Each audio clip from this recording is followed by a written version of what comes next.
sport préparation VIA, M. Stanislas Trousseau, président des anciens élèves du lycée Voltaire.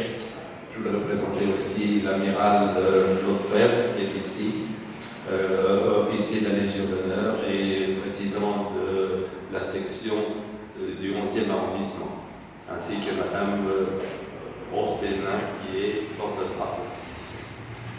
Voilà, en ce qui me concerne, mon nom est Albert Leblanc.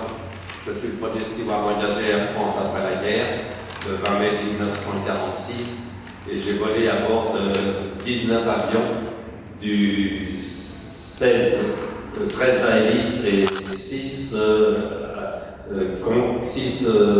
à réaction.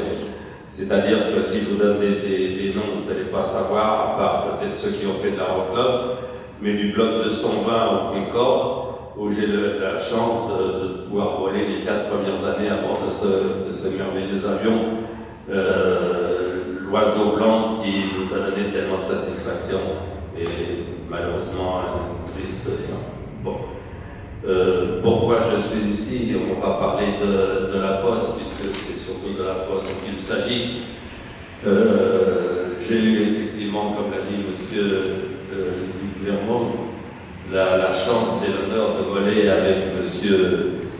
Jean Dabry, qui a été le navigateur de Jean Mermoz pendant cette fameuse traversée, à bord du LAT-28-3, c'est-à-dire c'était un avion qui a été à l'origine conçu pour un avion terrestre et qui pour ce vol a été transformé en hydravion.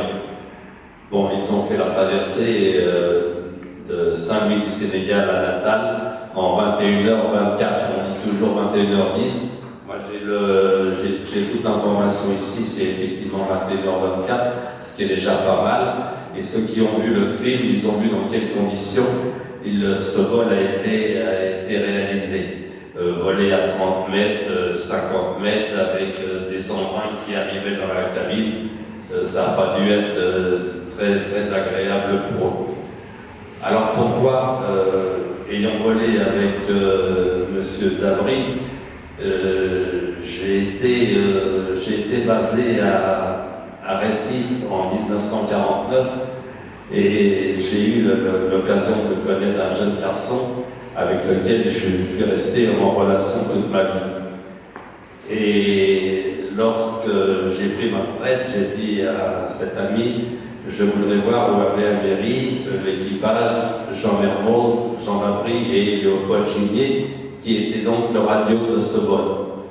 Nous sommes allés à Natal et nous avons trouvé aucune trace, à part le lycée Mermoz, mais il ne restait aucune trace de ce vol.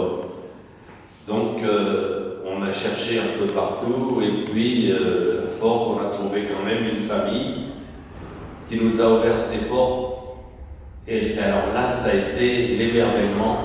Ce monsieur avait une collection de toute la robe postale, tout la décoère, avec des signatures de tous les pilotes et de tous les navigants qui avaient pu séjourner à Natal.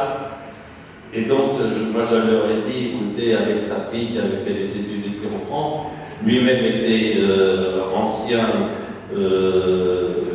consul de France à Natal, je lui dis, moi j'ai peu de moyens, mais si je peux faire quelque chose, on fera quelque chose, on essaiera de trouver une solution.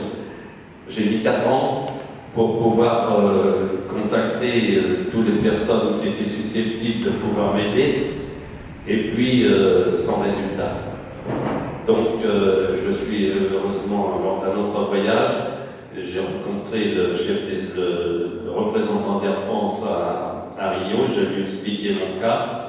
Il m'a dit, écoutez, on ne peut pas laisser ça comme ça, je vais essayer de vous aider. Effectivement, il a pris contact avec l'ambassadeur de France, M. Le Courtier, et lui-même a pris contact avec le gouverneur de Natal, de Rio Grande do Nord. Et nous avons réussi à faire une plaque, là du reste pour vous faire voir, et si vous le souhaitez. Et donc la plaque a été inaugurée non pas pour un anniversaire, 25e ou 30e anniversaire, c'est tombé que c'était le 13 mai 1997. Voilà, maintenant il reste donc ce souvenir de cette fameuse traversée, et dont je suis assez fier, je m'excuse de vouloir le dire, mais sinon, cette traversée, personne ne s'en souvient. Voilà, j'ai beaucoup de choses à dire, mais il faut laisser la place à d'autres personnes. Merci de votre attention.